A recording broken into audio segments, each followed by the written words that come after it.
Écoute, la stratégie de sécurité nationale est très claire à propos de la Chine.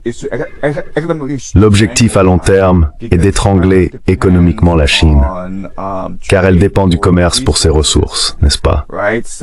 Donc l'idée du corollaire de Trump à la doctrine Monroe, c'est de couper le commerce de la Chine avec l'Amérique du Sud, n'est-ce pas? Maintenant, il y a tous ces navires de guerre américains qui patrouillent les eaux sud-américaines. Et la Chine ne pourra plus extraire le cuivre et le lithium dont elle a besoin pour ses industries d'IA et de véhicules électriques.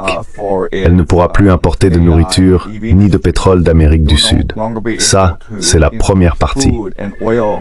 Mais même en Afrique, Trump et l'Amérique vont défier la Chine. Depuis quelques décennies, la Chine investit massivement en Afrique. Elle construit des infrastructures et entretient de bonnes relations avec les nations africaines.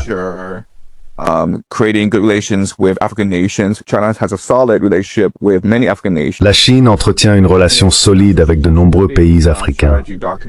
Mais dans ce document sur la stratégie de sécurité nationale, il est dit très clairement que l'Amérique va désormais travailler avec ses alliés européens et japonais pour aider à développer l'Afrique, parce que l'Afrique représente l'avenir.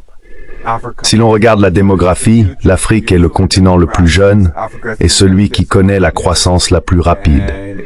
Donc, la stratégie de sécurité nationale indique très clairement qu'auparavant, l'Amérique était trop centrée sur l'idéologie, sur la diffusion du libéralisme et de la démocratie. Et maintenant, il s'agit purement d'intérêt personnel, purement d'économie.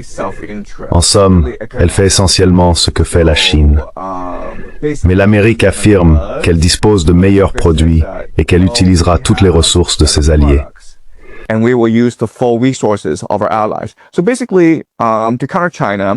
Donc, en gros, pour contrer la Chine, la première chose que l'Amérique fera sera d'étrangler économiquement la Chine en coupant le commerce. C'est la première étape. La deuxième, c'est qu'elle traitera les ressources de ses alliés, principalement le Japon et la Corée du Sud, comme les siennes. Elle considérera la richesse du Japon comme un outil à utiliser contre la Chine.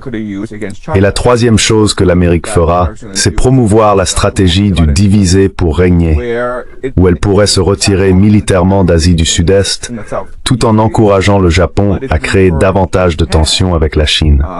Et nous le voyons déjà. Ces dernières semaines, la Chine et le Japon ont échangé des propos particulièrement virulents. On peut s'attendre à une escalade encore plus forte dans les prochains mois.